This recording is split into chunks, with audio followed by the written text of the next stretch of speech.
Good morning, Ariane. How are you doing? I'm glad you jumped on early on this live, an impromptu live, because I think what I have to say is pertinent to everyone. All right? Thank you so much, Sharon Smart, for logging in. DJ Charlie Frost, Next Generation, holding the flag, flying the flag for the Brits. I love it, Charlie. DJ Charlie.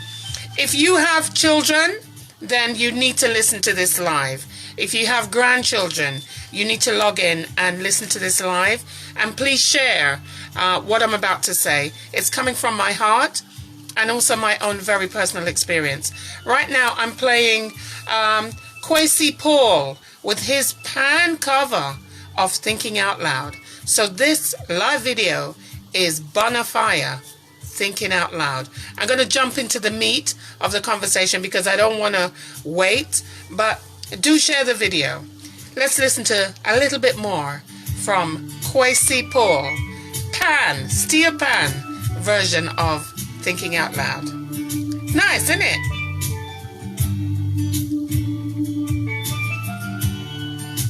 Bless up to you. Good morning, Amy. How are you doing?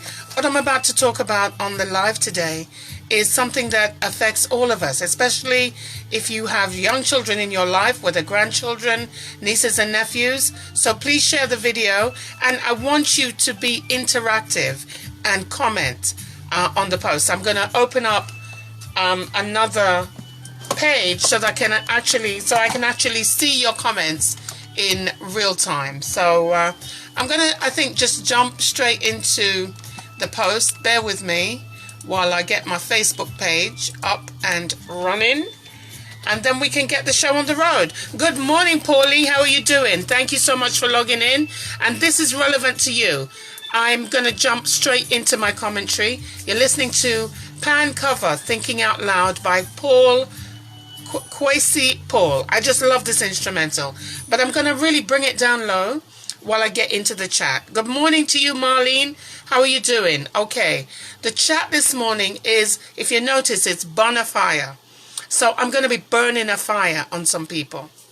Okay, today is September the 16th, Wednesday, September the 16th. And for those who have children in grade school, you would know that in New York City, the parents who have opted for their children to go back to school virtually, which is what most of the children were doing for the summer. So those parents who have concerns about their young ones going to a physical building have opted out for the children to start school virtually. This is my personal experience, and I want you to all chime in and tell me, what's your experience? How has it been for your children going back to school if you decided to send them back virtually? Okay, school actually starts proper next Monday for the kids to come into school. But you know what? My granddaughter, I decided, was not going to be anybody's guinea pig, and so I'm not sending her into a physical building because in New York City, I don't feel confident that the schools are adequately ventilated, number one, because we know a lot of these schools are older buildings and the ventilation systems are not that good. So we know that COVID-19 is airborne. So that's one of my issues. The other issue is I don't know that schools are being properly cleaned. Yes, I know your gran would be home, Paulie. Mine is home too. But there are a couple of things that I'm really not comfortable with. I'm a supporter of Mayor de Blasio, but right now I'm very concerned because it seems to me as though the mayor and the chancellor are throwing things to see what will stick. Good morning to you, Sharon Smart. We're talking about the children returning to school, whether it's in the virtual space or physically in the building. For me, my granddaughter is at home. So, yesterday, I was trying to activate the Department of Education iPad. I've been trying to activate it for a while. And we already had issues with the DOE iPad from in the summer when it took 4 weeks for a technician to help me with a problem activating her iPad. It's a good thing we have other computers, laptops, desktops. Good morning, Jeffrey Philp. How are you? We're talking about kids returning to school. So I've had an ongoing issue with activating the iPad. What they did after school was over, I think they deactivated all of these iPads. So if you were a parent that is just doing 1,000,001 things, you may not have realized that you should have been starting to activate the iPad. They sent out a link that you had to Zscaler or something that you had to go onto. Well, I'm pretty tech savvy. I'm not brilliant, but I know my way around a computer. And it took me a while to figure out what it was I had to do because the iPad is not working. It keeps saying that there's no internet service. Now, we know that when these iPads were issued, they were also issued with internet, right? Because part of the issue is that a lot of parents do not have access to internet. So good for the Board of Ed on that one. They issued the iPads and it came loaded. Well, you had access to internet, so you didn't have to have your own personal internet. Anyway, cut a long story short, I was on the phone for 1 hour. The timer on the phone tells you how long you're on the phone. 1 hour waiting to speak to a DOE technician. I explained the problem. That person couldn't help me. They gave me a ticket. Now, I already know the last time I went through this, it took me 4 weeks to get the issue resolved. Anyway, online schooling starts today. She needs her iPad. Well, luckily, we have other methods that we can use to log on. And there were several issues. But before talking about the online experience, I happened to reach out to the school for help. Now, I thought that online schooling was supposed to start on the 16th. Yes, not realizing the 16th is today, and in-person school starts on Monday, if it's the 24th or whatever day that is. I never got a notification from the school that school is starting on the 16th. These are the requirements. This is how you log into the school. I'm not going to give the name of the school, but I live in the Bronx. And this particular school is quite close to where I live. So that's the first issue I have. Had I not had occasion to call the school, I wouldn't have had a clue whether or not it's my fault. I should have written down online schooling starts. Be that as it may, but there were no instructions as to how I was to join the classroom or what I was supposed to do. Bless up to you, Sandra Carter. We're talking about the situation in New York City with our young children returning to school, whether it's online or whether it's going to be in person. There are issues for both. And it seems to me, okay, Paulie, so Sam said she got the email at 7 p.m. Guess what? I'm still waiting for the email. I didn't know the name of my child's teacher, right? The day before online school is supposed to start, I don't know the name of the teacher. When I actually called the school and asked them, well, what's going on? I was told, emails are being sent out 2 days before school starts. Well, I'm still waiting for my email. However, the parent coordinator that I spoke to is a very helpful person, but you could tell she was overwhelmed. Now, I happen to know her, have a good relationship with her. She was able, after about 5-10 minutes, to look up and tell me the name of my grandchild's teacher. And she gave me that person's email. I immediately reached out to them and I said, what are the requirements for online learning in terms of school supplies? None of that information was passed. Right? So I'm making this post under my Bunafyah hat. See, I have on my Bunafyah hat because I'm burning a fire on New York City, and I'm sure I'm not the only parent that is going through this.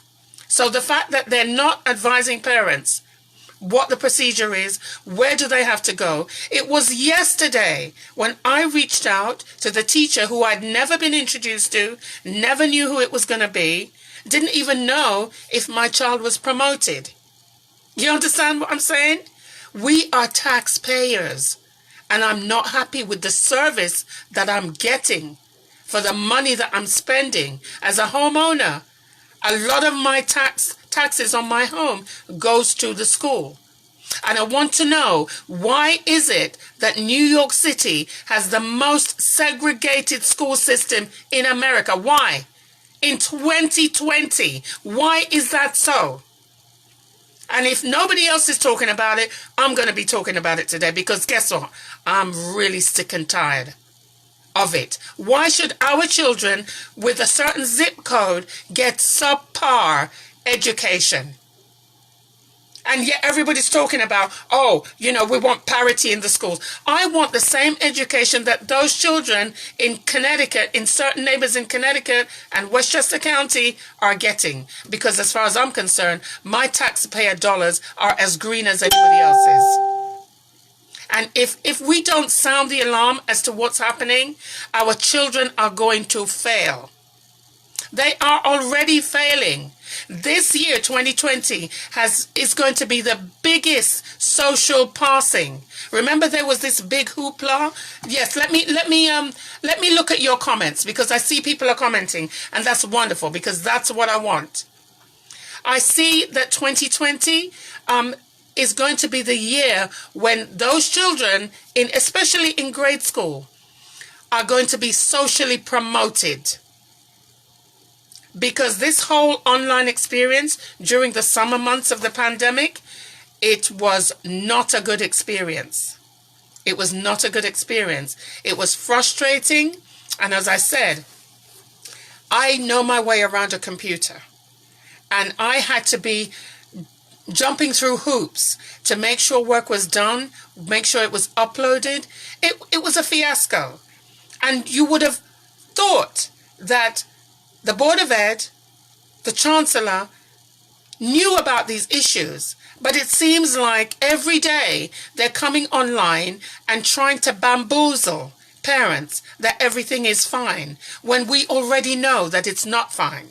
From the mere fact that, I don't know if the numbers have changed, but even before school reopened, 16 educators were diagnosed with COVID-19. Just by being in the school building. The fact that the mayor and the governor are reopening restaurants, but they're saying that restaurants can only have 50% capacity. But they're telling parents that it's safe for children to come to school. I've always said, a 6-year-old, a 7-year-old, an 8-year-old is not going to physically be able to wear a mask for 7 hours every day. Now they've come up with the idea of blended education. So it's going to be part online and part in person, unless you opted out to have online classes, which is what I did. You can only change your mind in the next semester, which is November. So we're stuck with online classes. Right now, I think there are 7 children in her grade who are doing the online classes, and I'm happy with that, because her class consists of 28 students. I think it would just be not feasible to have 28 students doing a class online. So I'm not sure what's happened to the other students, if they're going in person to school, but I know who's not going in person. So let me just have a look at the comments and see what people are saying. Let me catch up with all of you. But I'm just really I'm very perturbed about what is happening in New York City in terms of our children, and the fact that it seems as though they are being used as guinea pigs. Because one minute we're hearing that, children can get it, but it's not as serious when they get it. But at the end of the day, it's not about the children and the severity of their reaction to COVID. It's about them then having interaction with those people who have underlying issues like myself. And that's why I'm like, no, I'm not sending my granddaughter to school right now. And I really want sensible commentary coming from government. I want to see what my taxpayer dollars are doing. I want to ensure that my grandchild is getting education that's on par with someone who lives in a different zip code, because that is our duty and that is our right as citizens. And I don't hear anybody else speaking up about it. We started online classes today. It was a bit challenging to get online, but as I said, I'm able to work around things, and it was nice. And I raised the question of the iPads not working, and you best believe there were, I think of the 8 parents that were there, I think there were 5 of them who had the same issue. So the mathematicians and the statisticians in the chat room can figure it out. Multiply that by however many. I think there are 1 million or 4 million children in New York City in the public school system. So what does that tell you? I see Paulette Bow is in the chat room, and I know she's very... Sorry, I need to drink something. I know she's very into Faye Grant. I want to say bless up to you. Maxine Greaves, bless up to you. I'm having a rant this morning about our children going back to school and the implications of that, and how it seems that things are not ready for them to go back to school. They've been given iPads that have been decommissioned, and there's an issue with having them getting back online, but online schooling has started this week. Not for education, but at least to start preparing the children, because remember, they've been out of school, so to speak, since March. Anyway, along those lines, let me just play a little bit of this for you.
Oh my gosh, Alice Walker, and school's out for summer. But it's possible that school may be out for the foreseeable future, because I'm not sure how many people realize what's going on with their children and education. I understand that parents need to go back to work, but what's happening with our children in schools in terms of online and also in-person tuition, it's not working. It's not working. Parents have to be assured that when they're sending their children to school, they're in a safe environment. And this argument that, you've got nurses and you've got school teams who are checking to see if a child displays symptoms or if a teacher displays symptoms, they're going to be put in isolation.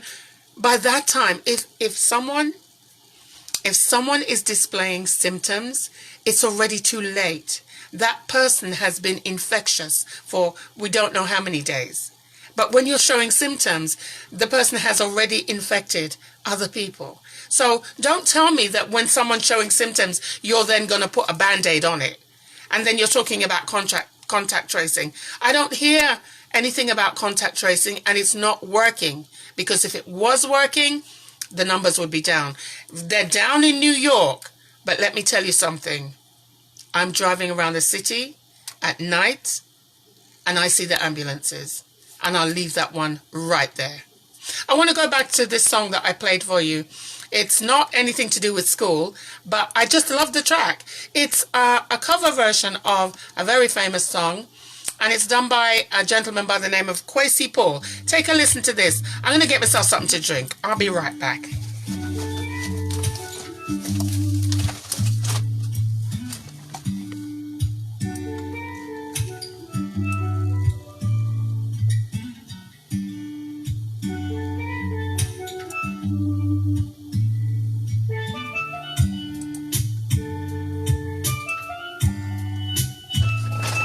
I'll be right back, people.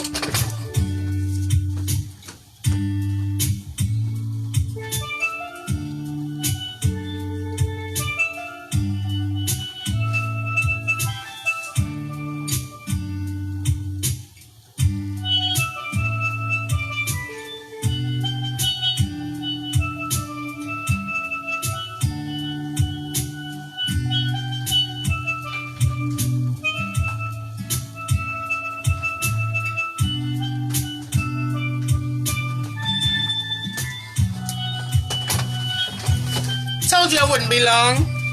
Yes, Michelle Arthurton says that I should tag the governor and the mayor. You know what? I'll leave you to do that. I want to say bless up to Jeffrey Phil, because I know also he is a pedagogue. He's a teacher. He's an instructor. So I want to hear from him. Are the schools in Florida open? And also, let me also say, Jeffrey, I hope that you're safe. We're seeing the weather conditions in terms of the hurricane that's going on right now, and you know what, our thoughts are with you. If you happen to be in that area, we hope that you're not, but to those people who are in that area, our thoughts are going out to you, because it's like, what else can happen? What else can go wrong? It seems like we really are under a lot of pressure in the US, whether it's from COVID or whether it's from natural disaster. And also we're talking about the people in California and the wildfires that are raging, not just in California, but in other areas. I should know this, but you know what? I'm so stuck and hung up on what's happening with our schools and what our leadership is telling us. Let me say good morning to Michelle Anderson, who's logged in. No one has any commentary. Actually, there is a comment from someone. I want to see if I can find it. It's from Judith Rahili. So let me see if I can find her comment. Bear with me a second. I'm not sure what I did here. Oh dear. What did I do? I've lost my comments on my my live feed. But I will find it, Judith, and I will mention what you said, because I think your comment was quite pertinent. Let me see if I can get my... Okay, here we go. Judith Rahili says, that's exactly it. No sensible government. The messages are contradictory. And she says, I've made the right choice. It is a pain, and the children lose when they miss learning live with their peers. That's so true, Judith. Because, you know what, my granddaughter is feeling it, and she was very excited to be in the class online, even though it was just like introductory class today. School will start properly online on Monday, as will the children who are physically going into school. But that wasn't an option for me. And I see Paul Lee Collins was making the same comment, that her granddaughter is at home. Anyway, you know what? I think I've said what I have to say. I haven't really got this off my chest because it's an ongoing situation. And I'm hoping that my commentary will spark other people to say, you know what? This is not right.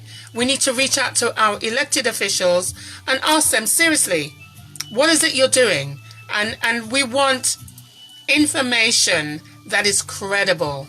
Yes, kids with autism. Someone has, yes, Michelle Arthurton has said, kids with autism, they need to socialize too, or else all hell will break loose. And I was actually on a live with the mayor, and I was just so angry about what they were saying, and it wasn't true. And you know what, as parents, as voters, as citizens, we need to push back. We need to push back. I'm not talking about demonstrating. I'm talking about effective pushback. And that means reaching out to our elected officials and saying to them, you know, this is not right. Elections are coming up. So when we have an issue, now is the time to reach out to our politicians, because guess what? They need us come November 3rd. They need us, and they will listen to us now. So use your leverage, which is your vote. Okay? And also don't forget, census. I'm not sure what's going on. As they say in Jamaica, my mouth just a spring water. I don't know what's going on. I'm fine. I don't know. I guess different anger manifests itself in different ways. But anyway, yes, Michelle, children with autism definitely need to be socializing because they need that distraction. I know exactly what that talks about. Anyway, I'm going to end this live and share the video once you've done. But more importantly, get that conversation started, whether it's with your elected officials, with your family members, with your children. How do they feel? Do they want to go back to school? Yes, of course they want to go back to school. But do you see them practicing social distancing? 8-year-olds, 9-year-olds, when they haven't seen their friends all summer? What do you think is going to happen? It's going to be all up. Things are going to be shared. And so the virus will spread. And I'm wondering if this is a plan to play into this, what we call about this herd mentality, where the plan is to just sit back and let everybody get the virus, and those who get through, and those who die, die. But, I mean, with, was it 20,000? I don't even know what the figures are right now because they're constantly changing. We don't need to lose anybody else to this disease, and it is preventable. It can be stopped. The spread can be stopped, but it's up to us. Michelle Arthurton is saying, read the book Unscaled. Michelle, you need to put the author, and yeah, if you can put the author, or maybe we can Google. The book is called Unscaled. I want to say good morning to Glennish Jemison. We're talking about the children returning to school and what's happening. Good morning. Herd immunity. Thank you. Thank you. Thank you so much, Francine Chin, who's logged in. Good morning to you. I'm mad as hell, and I had to get this off my chest.